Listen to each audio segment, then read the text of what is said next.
Here's 7 tips for making melodic techno bass stabs. Tip number 1 is to shape your volume envelope like this and have a decay of something less than 500 milliseconds. Tip number 2 is that if you are going to use an envelope to modulate the filter, I would recommend using a 6 or 12 low pass because this will allow it to be a bit brighter than using something like the 18 or 24.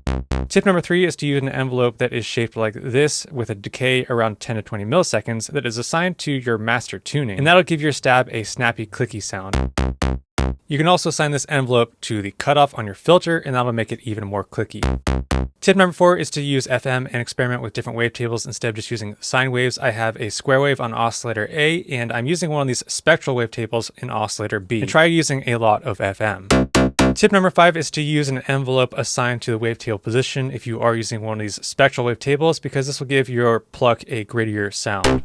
Tip number 6 is that if you are using FM and you want to add width to your sound, I recommend using the hyperdimension or a chorus. And tip number 7 is to use delay and reverb. I like using a ping pong eighth note or quarter note delay. And then I'll just use a hall reverb.